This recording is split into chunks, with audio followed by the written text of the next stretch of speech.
Welcome to Jeff's channel. Today we'll talk about dreams. We all have dreams, but have you ever thought about what dreams are? By the physiological definition, dreams are sensory experiences that take place during sleep. They can be considered highly abstract reflections of recent and past events we encounter in real life. And according to the famous Sigmund Freud, dreams are shaped by unconscious desires, and the most important desires often relate to early childhood memories. Akira Kurosawa was a named Japanese filmmaker, known in the Western world for his successful work like Seven Samurai and Ran. Born in 1910, he went through the pre-war period, the devastating Pacific War, and reformed the modern state of Japan. In 1990, when he was 80 years old, he wrote a screenplay about his childhood dreams, discussing about his life experiences and his opinions on many topics of human society, including spirituality, war, transgression made by human against nature, and life and death. Although the film didn't make a great commercial success, it is not what we viewed as a masterpiece by later filmmakers and audience. It is also a virtually astonishing interpretation of Japanese folklores and culture. So if you're a fan of yokai like me, this film is a must-watch. So let's cut the cliche here and dive into 3 of Kurosawa's dreams that I like most. Talk about the yokai stories and the philosophies behind them. Long ago, when I was a boy, I saw in my dream a sun shower with the sun shining through the falling rain. I wanted to play outside, not to miss the wonderful scene, but Mom stopped me. Stay at home. Don't go to the forest. Those magical foxes living there like to have their wedding ceremony in such weather, and they hate to be seen. But kids are always playful, and I was no exception. I ignored Mom's advice and wandered into the forest. And just as Mom said, there were foxes getting married. They all walked slowly and quietly, in a solemn yet somehow creepy way. The groom, the bride, groomsmen, and bridesmaids. I was too attracted by such a weird scene, failing to hide myself properly. The foxes discovered me. Frightened by their malicious look, I fled home, only to find Mom waiting for me at the door. She told me an angry fox had stopped by, lent me a short knife, and demanded I take my own life. Mom asked me to find the foxes and apologize to them, since it was the only way out. I nodded, took the knife with me, walked through the field with blooming flowers, toward the end of the rainbow, where the fox's home was said to be. The fox, known as Kitsune in Japanese, is one of the most popular figures in East Asian mythology. Most early Japanese tales of Kitsune can be traced back to China. In ancient Chinese folklores, foxes were known for their shape-shifting skills. Most notoriously, they can transform into attractive, even seductive women, manipulating those lecherous men and even bewitching monarchs and overthrowing their dynasties. In Japan, Kitsune are equally multi-talented, but they're also multifaceted. Some of them are just femme fatale as their Chinese counterpart, but it's also very common to see a fox girl fall in love with an ordinary man, have children with him, but was finally forced to break up when her husband discovered her true form. And because of the mixed opinions about Kitsune, they are widely worshipped by Japanese as a kami, or semi-god. In Japan, sun showers were referred to Kitsune no Yumeri, the fox wedding. The reason why it was so called is still unclear. Maybe ancient Japanese thought that during such a paradoxical weather, the mysterious foxes would get married. Or alternatively, the fox's mysterious powers could create such a strange weather. This is the first dream depicted in the film, and in my opinion, it's also the most Japanese one.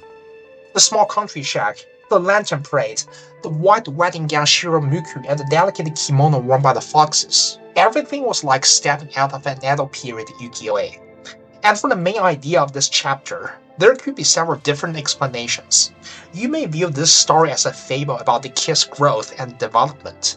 When we were little, we were simply curious about everything. We were tired of our parents' lectures and couldn't wait to start our own adventures. We had no idea about what was waiting for us ahead, but we knew that when we got into troubles, we could always run back home and seek help of our parents. But we can't be children forever. There will be one day at last that we become too grown up to hide under our parents' wings. Or the problem we are facing is more than what our parents can handle. Everything is on our own now.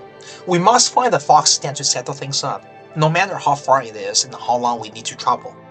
That's the moment we finally become real adults. And I have thought a bit more about this story. I remember reading a metaphor. The border of our knowledge can be represented by a circle, and outside the circle is the unknown world. As we grow up and learn, the circle of our knowledge becomes larger and larger, but comparing to the enormously, infinitely unknown universe is always neglectable, no matter how many efforts we put into it. Of course, discovering the world is not pointless, but it might be wise to stay cautious about the unknown zones before we step into it, and be careful to respect and obey the laws of nature when we explore nature. The foxes in this film are a personification of nature, and the nature is enigmatic, unpredictable, and sometimes dangerous if you meddle with it. But on the other hand, it can also be nice, vibrant, and beautiful if you interact with it in the correct way. Like what we saw at the end of the film, a splendid forest sea under the rainbow. This time I was a discharged lieutenant walking down a deserted road at dusk. The Second World War ended with Japan surrendered, and instead of dying in some foreign ditches, I could finally go home. In front of me there was a tunnel, long, dark, mysterious, as if it was the way to the afterlife. An anti-tank dog emerged to greet me. It still had several grenades tied to its body, just like what I saw on the battlefield hundreds of times. I walked away from it, from all the terrible memories of war. I walked through the tunnel, came out on the other side, and suddenly heard footsteps from behind. It was Private Noguchi, one of my men. His face appeared blue, and his eyes were black as death. He told me that he saw his parents' house on a nearby mountainside, and he was heading there to see them soon. I was overwhelmed with sadness, knowing that it wouldn't happen because I remembered clearly that he drew his last breath in my arms several months ago. Before long, the entire unit I once commanded marched out of the tunnel. Their faces and eyes were as lifeless as Noguchi's. They saluted me as they used to do, and I couldn't help bursting into tears.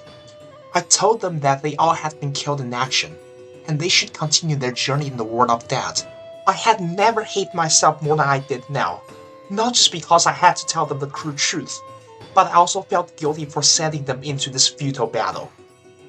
One last time, they obeyed my order, marching back to the endless darkness, leaving only the poor dog staying with me. Yuri can be seen as the Japanese counterpart to the Western concept of ghosts. It was traditionally believed that when people die, their souls will leave their bodies and wait for a proper funeral to be performed so they can join their ancestors in the afterlife. However, if those people died in a sudden, violent way, like in war, their souls will be trapped in this mortal world and transformed into ghosts or yurei. Those yurei still have strong obsessions or desires as they did when alive and wouldn't rest until their purposes are fulfilled. Sometimes they don't even know or don't want to admit that they're dead already, and once they learn the truth from other people or see undeniable evidence of their death, they will pass on and vanish. This is also a common scenario in many American horror films, such as Others and The Sixth Sense. This chapter is my favorite, and it can be particularly enlightening to us today, after we saw the far-right populism is thriving across the globe. We all know that Japan was one of the Axis powers starting the deathless war in history that killed more than 70 million people. Besides the atrocities committed against the people in other ancient countries like China, Korea, and the Philippines, the Imperial Japanese government also drove millions of Japanese people to their own death. Men were drafted into military, sent to distant places they have never been to, asked to kill people they have never known, and ordered to join suicidal attacks at the end of the war in a desperate attempt to avoid Japan's final defeat. Women's fate was no better. They were forced into sexual slavery, to serve as the so-called comfort women for the Japanese soldiers, and were brutally murdered when the soldiers realized there was no hope. All these terrible things took place under the flag of patriotism. During the Great Depression, the militarist propaganda attributed the poverty of Japanese people to trade barriers built by foreign countries, and urged people to join the military and break the so-called ABCD line, the alleged encirclement by America, Britain, China, and the Dutch. And even after the surrender of Japan, many war criminals still insisted that Japan waged the war just in order to survive, and used it as their pleading in the Tokyo trial. This kind of claim is very deceptive, and even some American films these days accept it and portray those Imperial Japanese soldiers as men fighting bravely for their country. But sadly, it's not even close to the truth. We can easily find something wrong if we study the history of pre-war and post-war Japan. Although Japan had achieved industrialization and become the leading regional power in Asia since the Meiji Restoration, poverty was widespread among those working classes and farmers during the first quarter of the 20th century. Under the appearance of a dominating empire with thriving new factories and magnificent warships, there was the fact that most normal Japanese people couldn't even afford to have white rice on their tables. Many of them chose to join military overseas and be used as cheap cannon fodder by the government, only in exchange of a better meal. But after the Pacific War wiped out almost all gains Japan made, the country regained its pre-war standard of living in only 8 years and kept growing to become a true developed country with a very top human development index in merely 20 years. The economic miracle of the post-war Japan is a decisive proof that completely falsified the wartime propaganda. Everything the military said was a lie. Japan does not need the war to survive. The democratic reform, the peaceful development, and the cooperation with foreign countries finally dragged Japan out of the abyss and made its people rich. The aggressive war, just like the lieutenant said to his men in this chapter of the film, is totally futile, meaningless. It only brought the politicians who advocated wealth and power, and nothing but the death, famine, and the catastrophe to the country and its people. Then how could you say that fighting this kind of war is fighting for your country?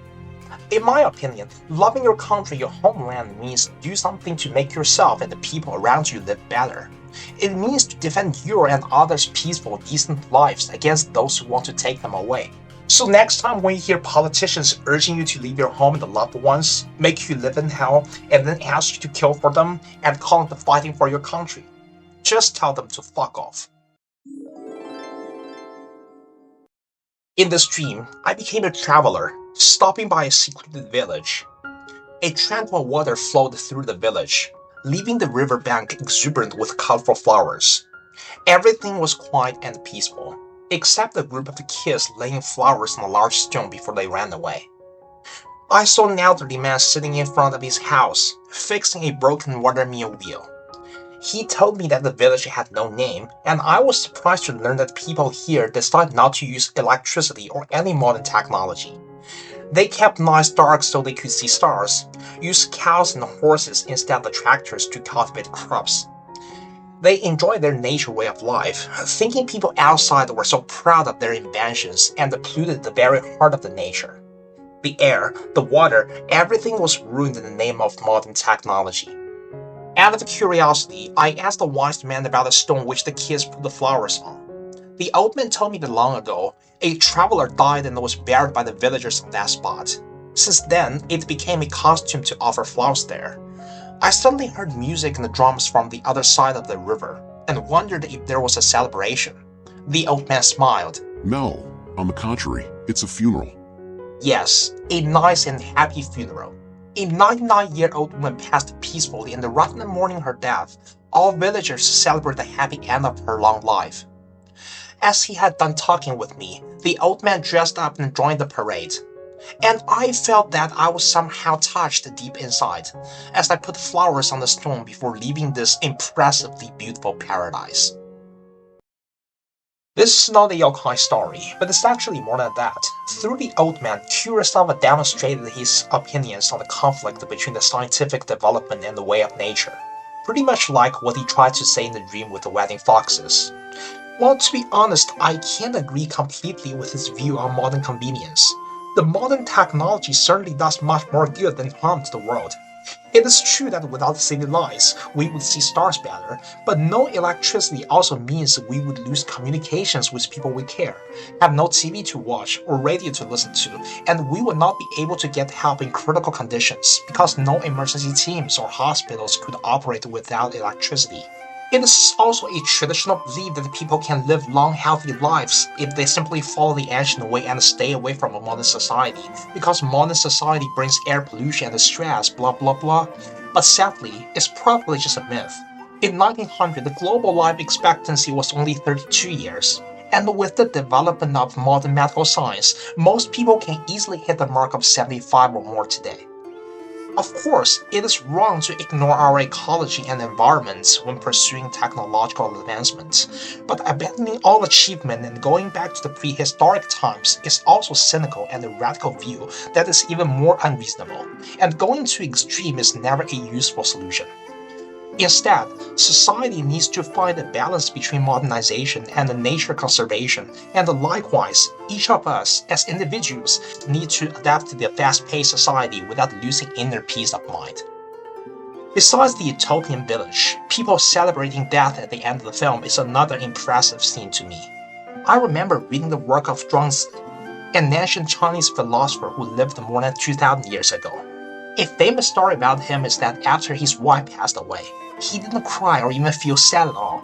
On the contrary, he sat on the ground, drummed the pot, and singing happy songs for her. His view on life and death here really gets me. He said, "Have you ever wondered that the love of life is merely a delusion? Is it possible that the fear of death is just like an ignorant child losing his way and not thinking about going home? And maybe after we find out the truth of death, we will regret wasting so much time to live and not dying earlier."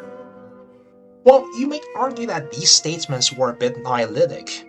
The ultimate question about life and death doesn't have an answer. And there will never be an answer because there's no way to know what happened to us before we were born and what happened after we die. But what I want to say is that death is unavoidable to us, and there's no need to be afraid of a thing that we know is certain. So when we live healthily, happily, and vigorously, make every day count and try not to waste a single day on negative things. And when death comes to us at the end, we can, just like it'll setting Harry Potter franchise, embrace it as an old friend without any fear, because we have had a whole life preparing for it. Time to wake up from Kurosawa's dream world. If you found the three dreams I brought you today inspiring and would like to watch more yokai films, novels, manga, and anime, please subscribe to my channel. Thanks so much for watching, and see you next time.